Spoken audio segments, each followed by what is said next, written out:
Hello and welcome to another short video from Posted in the Past. When I was putting together the collection of postcards that I would use in my second book, Second Delivery, I decided that a small group of the postcards would follow a theme. And I chose the Mayflower. So I was looking for postcards which would illustrate the story of the Mayflower, the passengers, the pilgrims, from the UK, from Holland, and across the Atlantic in America. So today I'm going to share with you two stories about two postcards, and the illustrations on the postcards reflect the story of the Mayflower, but I've also researched the recipients of the postcards, and I've done that through genealogy. So that would be using the resources available to anyone doing their family history. On both sides of the Atlantic, I was able to check census returns and other information. The records available in America are very similar to those in the UK, but there are actually additional records that you can access, including death certificates, and these are particularly useful if you are researching family who may have emigrated, because on the death certificate we'll have the details of both parents, and includes the mother's maiden name if it's known.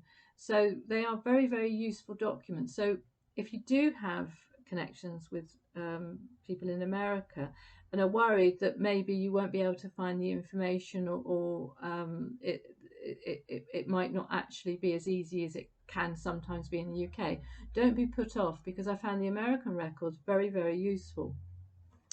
So the first postcard I'm going to share with you is of Leiden Harbour in Holland. And I chose this postcard because many of the pilgrims on the Mayflower actually were from Holland. They'd left England originally and settled in Leiden because it was a city known for religious tolerance. But over the years, the situation in Holland was changing, and there was problems with that tolerance. And also there was the threat, perhaps, of war. And so they decided that they would leave Holland and go to America. And the idea was that they would sail from Holland to Southampton on the Speedwell. And it would be at Southampton that they would meet the passengers on the Mayflower. Now, the Speedwell wasn't a seaworthy vessel, and once it arrived in Southampton, it needed repairs. It then set sail with the Mayflower and then had to return to Dartmouth for more repairs. Another attempt was made to sail across the Atlantic, but again the ships had to turn back and for more repairs at Plymouth. And it was actually decided in Plymouth that there was no way the Speedwell was ever going to be in a state that would allow it to sail across the Atlantic. And so the passengers on the Speedwell transferred to the already crowded Mayflower, and it was from Plymouth that the ship actually sailed to America. So you can see that there would have been actually other instances where the last point of contact in England could have been Southampton, it could have been Dartmouth, but it actually, by a lot of instances where things conspired against the other places to have this historical connection, it was actually Plymouth that it sailed from. So that was why I chose this postcard of Leiden, and it was actually sent to a young girl, May Connolly, in Wales.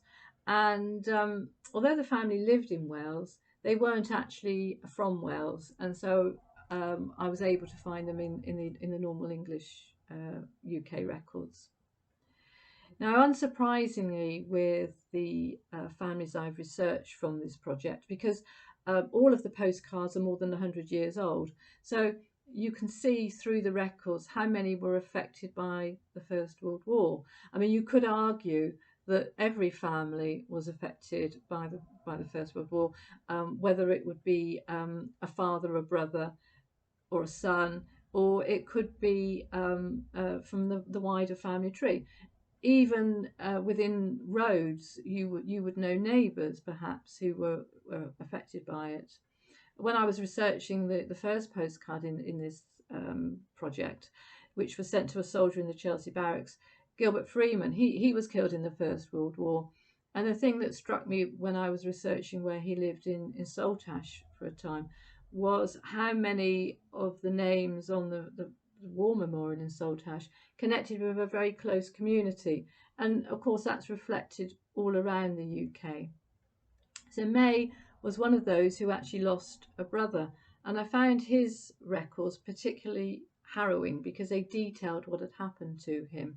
And he was killed actually going over the top, where he was hit by shrapnel and killed instantly.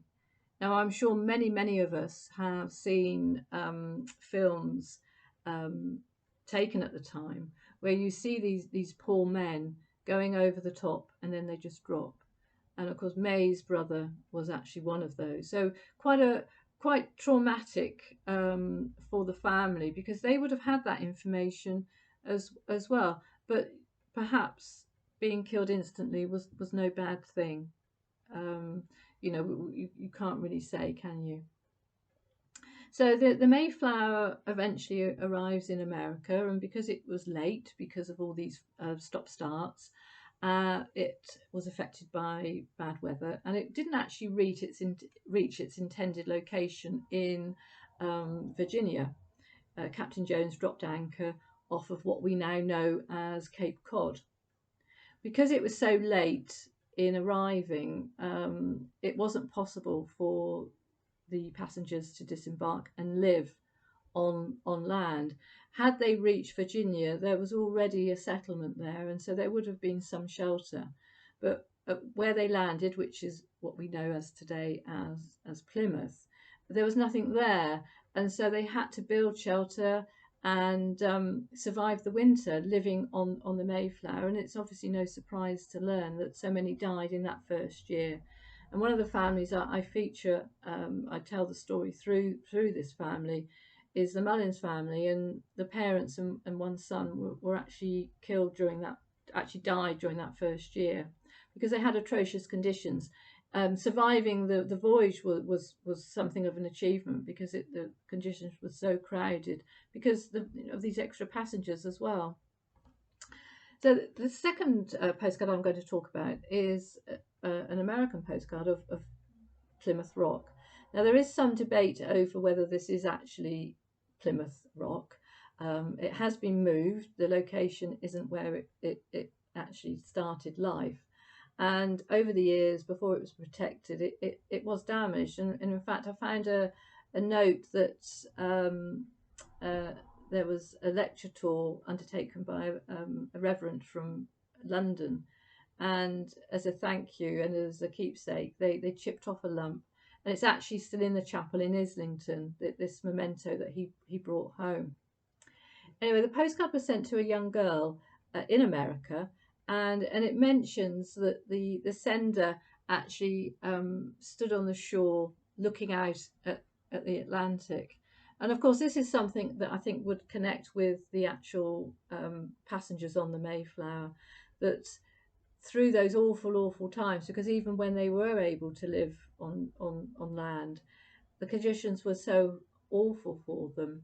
They must have looked out at the sea and at what they'd left behind. And you have to bear in mind that not all of the people that sailed were going for religious reasons. There were traders. The Mullins family were going for a new life, looking for business opportunities. So this message actually resonated with me quite strongly, because I knew what happened to the pilgrims and the other passengers. When I researched the young girl, her family, I discovered that her grandfather was killed in the American Civil War. And like in the UK, when you're researching these cards, you have this presence of the First World War. And in America, it was a civil war that was coming through in so many of the postcards. Although I do have American postcards for the Mayflower Connection in the book, I've also researched other American families. I haven't just left it with this group. And many of them have this connection with the American Civil War and also with the War of Independence. And these documents are also available online. So it's quite fascinating to reach back so far. They're documented. The families that have these connections are documented very, very well. And if you can tap your way into one of the branches, it's quite easy to follow the tree through. But of course, you do need to confirm that you do have a connection with these families. You can't just make that leap of faith. So when I was researching the recipient of the card, and I found that her grandfather was killed in the Civil War, I came across a ledger book. It would have been a large book, which listed all of the deaths at this particular time with this group of soldiers where her grandfather was. And it's written in beautiful copperplate handwriting. And I think that is your first observation that you make. But then you read down and you see that it is a book of death. And the grandfather is listed as being killed by wounds that he would have received during a battle. But he, on that long list of men, was one of the few that died through a battle wound. The others died from diseases, and it's an indication of the awful conditions that these men were enduring. Obviously, you're going to have losses through the actual battles, but to see so many men killed by diphtheria, typhoid, that kind of thing, reinforces how awful it was for them. So it's an interesting postcard because I think it was one of the first ones I found that connected to the Civil War. But as I say, it was actually quite a common thing that came up, and it sort of reminds us of how many families were affected in the same way that we were affected in the UK with the First World War. Anyway, that's the end of this short video about the Mayflower Connection, which you can find in my second book, Second Delivery. Every day on Twitter and Facebook, I share a postcard from either of my two books or one that I've yet to research. And you can find me as Posted in the Past. I hope you've enjoyed this talk. The Mayflower Connection was actually really interesting to research, and I loved finding the postcards. So I've put together 3 videos that tell the story through postcards like this, and I hope you enjoy watching them. Thank you.